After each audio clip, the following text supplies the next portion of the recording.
شاء الله النهاردة هنعمل مع بعض افكار حلوة جدا. هنعمل 3 افكار من علبة واحدة ان شاء الله تعجبكم. تقدروا تستخدموا فيها اي علبة زي دي علبة دهان. تقدروا تستخدموا مثلا علبة ايس كريم، اي حاجة تقدروا تستخدموها. تقدروا تستخدموا برضو كمان احجام اللي انتوا عايزينها، يعني ممكن لو اكبر تقدروا تعملوها.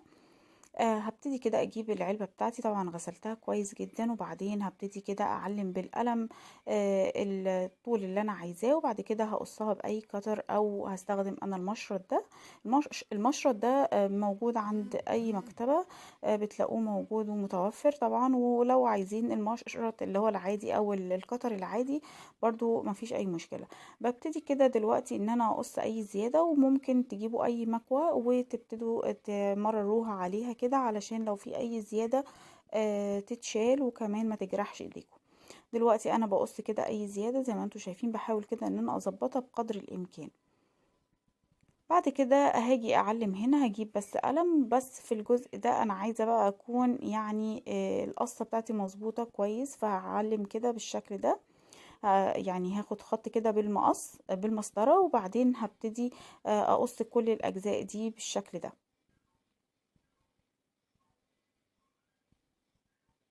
تابعوا معايا الافكار للاخر وقولوا لي انهي فكرة عجبتكم في التعليقات. طبعا انتوا لاول مره بتشوفوا القناه ما تنسوش تشتركوا في القناه وتفعلوا الجرس علشان يوصلكم كل جديد انا بنزله. ولما بندوس على علامه الجرس بنلاقي 3 اختيارات، بنختار اول اختيار اللي هو كلمه الكل علشان كل الاشعارات على طول بالفيديوهات الجديده توصل لكم. واذا عجبكم الفيديو ما تنسوش بقى تعملوا لايك وكمان شير علشان اصحابكم يشوفوا الفيديو. انا خلصت كده الجزء اللي احنا قصيناه ده، طبعا احنا هنستخدمه مع بعض. هبتدي كده ان انا احط شمع والزق بالشكل ده. طبعا ممكن تستخدموا اي لاصق تاني، مش لازم الشمع خالص. هبتدي كده ان انا اظبط عندي الجزء ده علشان اتفك كده، لان لازم الشمع وهو لسه سخن لازم نمسك كده ونثبته كويس. هجيب اي حاجة ممكن نفتح بيها. انا عندي هنا مكوة اللحام دي، ابتدي ان انا افتح خرمين كده بالشكل ده. ممكن لو انت عندك مثلا مسمار مثلا سخنيه على البوتاجاز، وبعدين حطيه كده وخرمي الخرمين دول زي ما انتم شايفين كده. الديكور ده على فكرة بيتباع بره وبيتباع غالي طبعا. في منه بيبقى صاج، في منه بيبقى بلاستيك. انا عندي على فكرة الديكور ده، وعشان كده انا عملته لكم لان اتسألت عليه قبل كده وطلب مني بقاله فترة كبيرة. فحبيت ان انا اعمله لكم بطريقة سهلة جدا واي حد يقدر يعمله. دلوقتي انا بعد ما ثبت كده وعملت الاخرام دي، هبتدي اجيب الدهان بتاعي. ده دهان بلاستيك حوائط اسمه سايبس. تقدروا تستخدموا اي دهان انتوا عندكم، مفيش اي مشكله، يعني مش لازم بلاستيك خالص. ممكن لاكيه، ممكن اكريليك، ممكن اي الوان انتوا بتلونوا بيها، مفيش مشكله. انا اخترت اللون الابيض، تقدروا انتوا تستخدموا اي لون تاني براحتكم خالص. هبتدي كده بعد ما سبتها تنشف، اجيب ده حبل خيش. تقدري تستخدمي اي حبل تاني، بس هي الديكور ده على فكرة موجود برضو محطوط عليه خيش من فوق، يعني العلقة دي عبارة عن خيش وهو متوفر عندي، فحبيت ان انا اعمله معاكم. حطيت كده من جوه شمع علشان اثبته الحبل ما يطلعش مني بعد كده. او زي ما انتم شايفين شكله حلو جدا. تقدروا برضو تكتبوا من قدام حاجة لو انتوا عايزين تكتبوا مثلا زي ما انتوا حابين. هبتدي بقى اجيب عندي زرع بالشكل ده، هحط فيه شمع هنا كده وهثبته بالطريقة دي. شايفين شكلها بقى في منتهى الجمال، كيوت قوي وفظيعة، يعني بصراحة حلوة جدا في الحقيقة كمان. زي ما بقولكم هنا ممكن تكتبوا اي حاجة انتوا حابينها براحتكم. يا رب تكون اول فكرة عجبتكم، ويلا بينا علشان نشوف الفكرة التانية. بس بقى ما تنسوش تعملوا لايك لأول فكرة.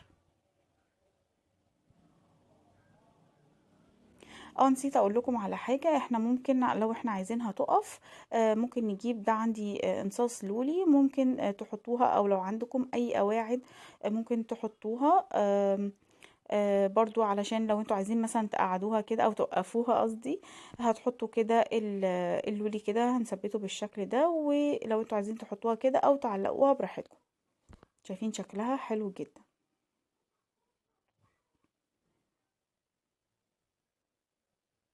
نيجي بقى للفكرة التانية. هاخد الجزء التاني اللي انا قصيته كده من العلبة، وهبتدي اشيل الدراع ده. انا مش عايزاه دلوقتي لكن هحتاجه طبعا بعد كده. عندي هنا ممكن تستخدموا اي قطعة كرتون. انا عندي فوم مضغوط، دي بواقي عندي. هبتدي كده احط شمع بالشكل ده وهثبت عليه بالطريقة دي. وهثبت كويس جدا وهو الشمع لسه سخن، وهبتدي كده اجي من الحواف وهبتدي اعمل كده بالمقص وهقص اي زيادة بالشكل ده. زي ما بقول لكم ممكن تستخدموا الكرتون، فمش لازم يعني لو مش عندك فوم مضغوط، انا استخدمت اي حاجة اقفل بيها الجزء ده، حتى لو غطا علبة ممكن تستخدموه. انا كنت ممكن استخدم الغطا بتاع العلبة نفسها، لكن انا عايزاه في الفكرة اللي بعد كده.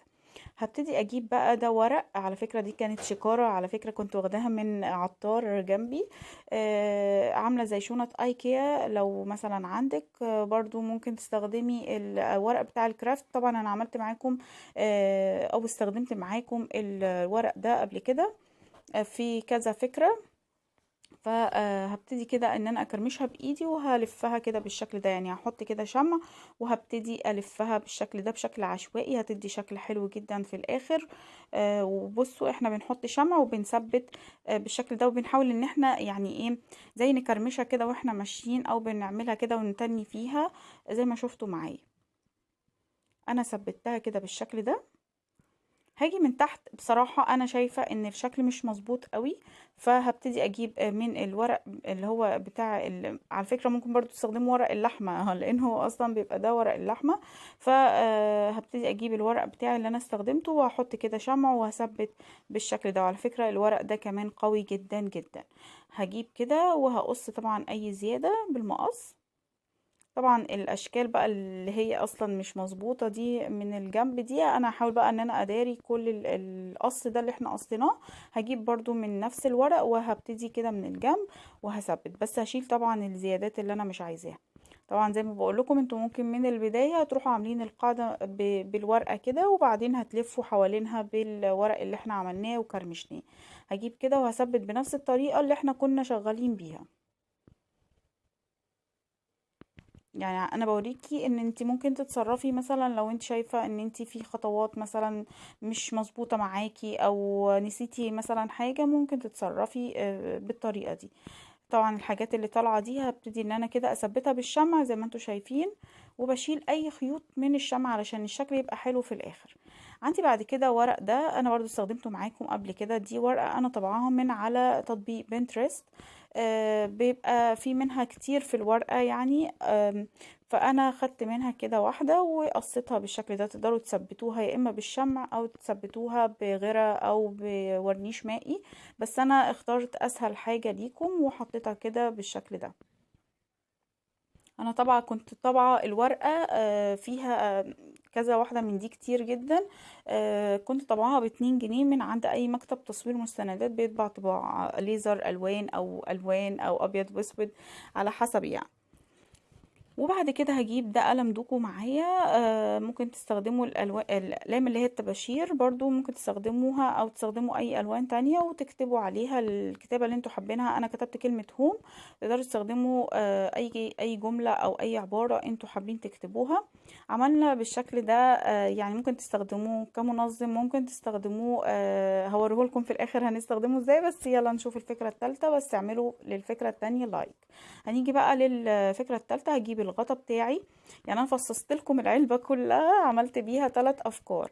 هبتدي اجيب الغطا بتاعي، وعندي جزء كده من قماش الخيش. هبتدي كده ان انا احط شمع على الغطا، وبعدين هحط كده الخيش عليه او القماش بتاع الخيش.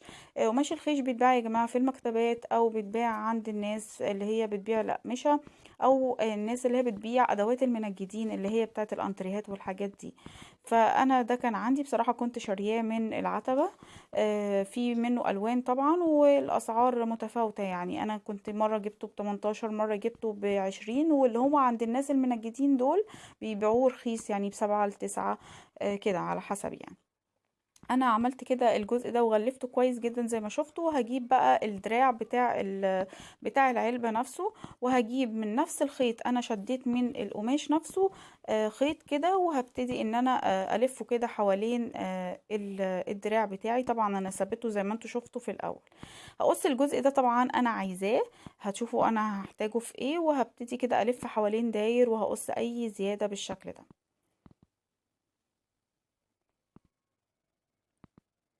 او زي ما انتوا شايفين انا كده قصيتها. هجيب بقى الشراشيب دي اللي هي كانت اصلا موجودة في القماش، هبتدي ان انا استخدمها هنا، وهروح مثبتاها بالشمع بالطريقة دي، مديها شكل حلو جدا جدا. طبعا الشراشيب الزيادة دي انا مش عايزاها، وهقصها بالشكل ده.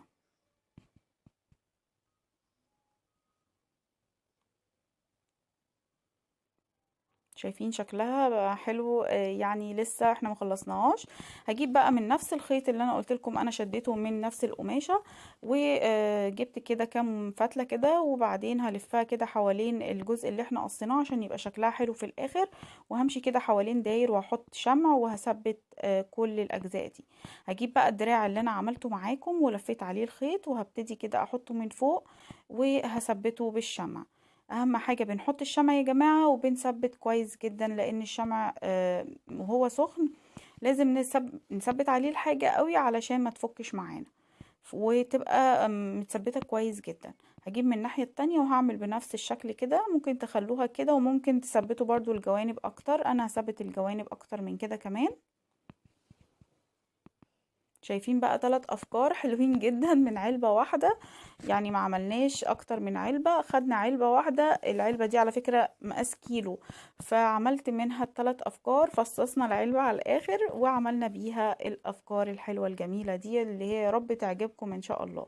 هجيب كده وردة، عندي الوردة دي هبتدي كده احط عليها شمع، وهثبتها بالشكل ده. وعندي ورق من الشجر، وهبتدي احطه كده، بحاول كده انسق الورق، وهحط شمع وهثبته بالشكل ده.